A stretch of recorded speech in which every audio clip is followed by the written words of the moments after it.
May 2020. The city of Philadelphia still has no signs of improving. The rate curve of tested positive patients has not yet shown a decline. The end of stay-at-home order, which is expected to be in mid-May, seems to be unlikely. No one knows how long Philadelphia residents will continue to wait. Ngikutin hari ke hari ini aja, karena untuk keluar bekerja juga susah cari pekerjaan. Ya susah deh dengan situasi seperti ini, nggak bisa ngapa-ngapain gitu. Almost like 3 months right now, and it's been hard, just like at home. Here I am, no job. I got laid off, along with millions of other people. Piles of overdue payment notices start serious concerns for most members of the Indonesian community. The fact that a large number of members who are tested positive with COVID-19 cases, including several death cases, does not make some of the Indonesian community members hesitate to come back to work.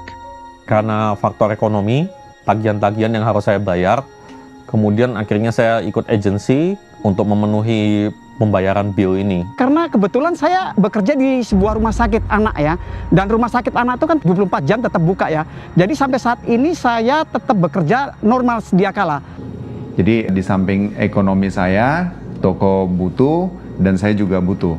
I need to pay rent, I need to pay my phone, I need to have internet, so I need to keep working because I need to survive.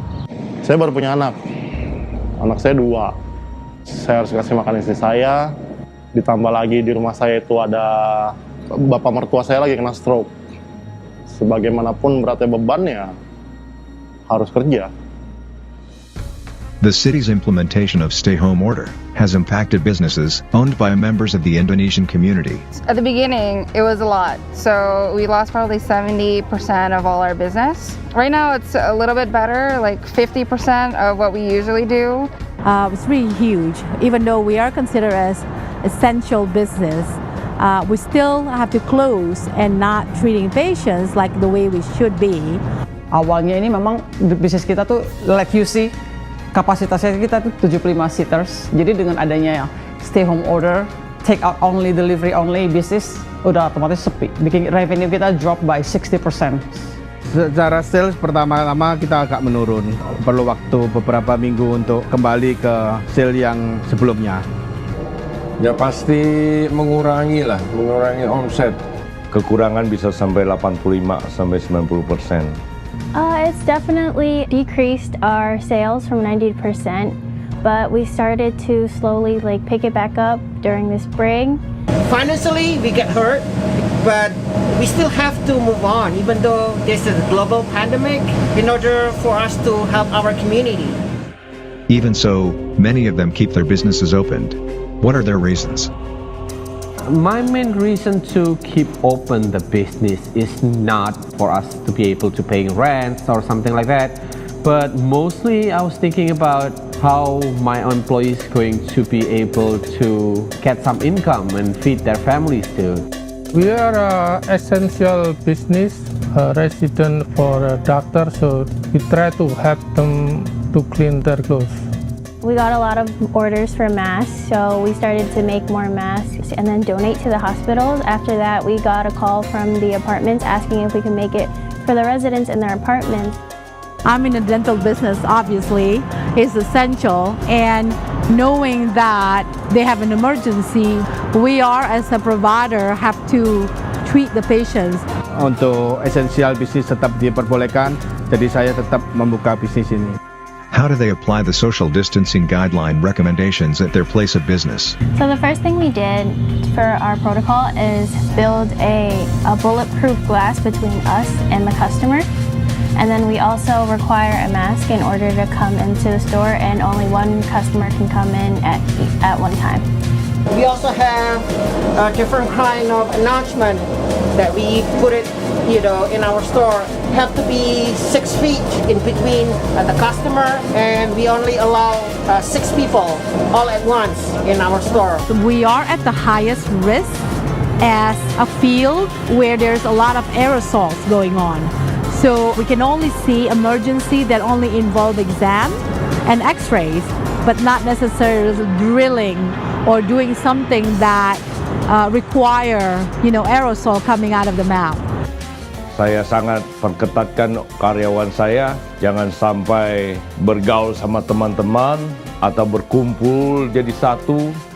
Itu sangat membahayakan buat dia, saya juga bahaya. Unfortunately, some Indonesian workers ignore the CDC safety guidelines and social distancing recommendations. This certainly creates more concerns for the community leaders regarding the safety of their community members. We told them to be careful and keep the CDC guidelines like social distance. I understand that maybe they follow the guidelines, but their friends or their co-workers, they don't.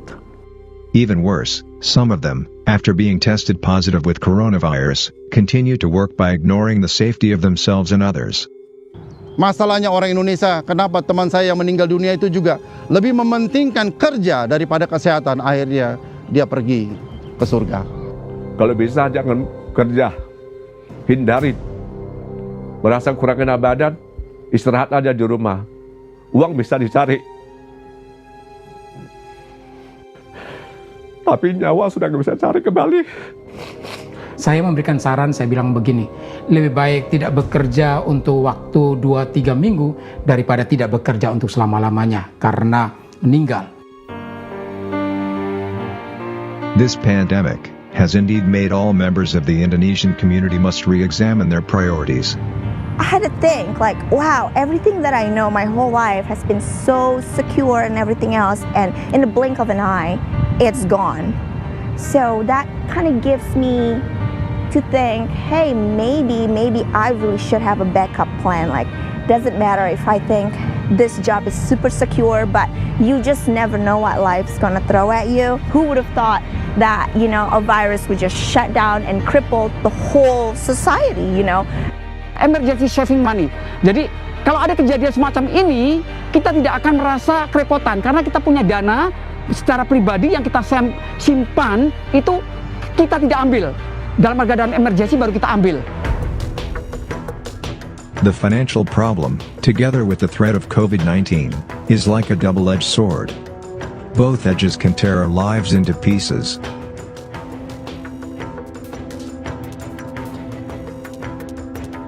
Up until the end of May 2020, there have been 8 members of the Indonesian community who died because of this outbreak.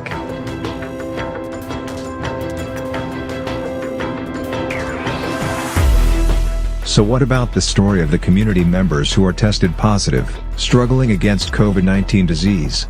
What lessons can we learn from the story of their struggle? Let us follow them in the next episode. We will hear firsthand about what happened to them.